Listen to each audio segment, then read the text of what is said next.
آدمیت اصل میں ہے احترام آدمی، باخبر ہو دہر میں کیا ہے مقام آدمی۔ یہ جاوید نامے کا شعر ہے جو کہ فارسی میں تھا۔ حقیقی انسانیت یہ ہے کہ انسان دوسرے انسان کی عزت کرے، اسے رنگ، نسل، زبان، مذہب، دولت یا منصب کی بنیاد پہ حقیر نہ سمجھے۔ اقبال کہتے ہیں کہ انسان کو یہ شعور ہونا چاہیے کہ کائنات میں اسے بہت بلند مقام عطا کیا گیا ہے۔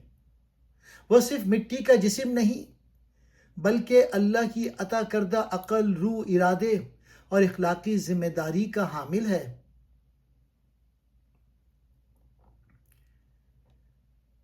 جو شخص انسان کی قدر نہیں کرتا وہ انسانیت کی حقیقت سے واقف نہیں۔ انسان کی عظمت دولت یا طاقت میں نہیں بلکہ دوسرے کے احترام، خدمت، محبت اور حفاظت میں ہے۔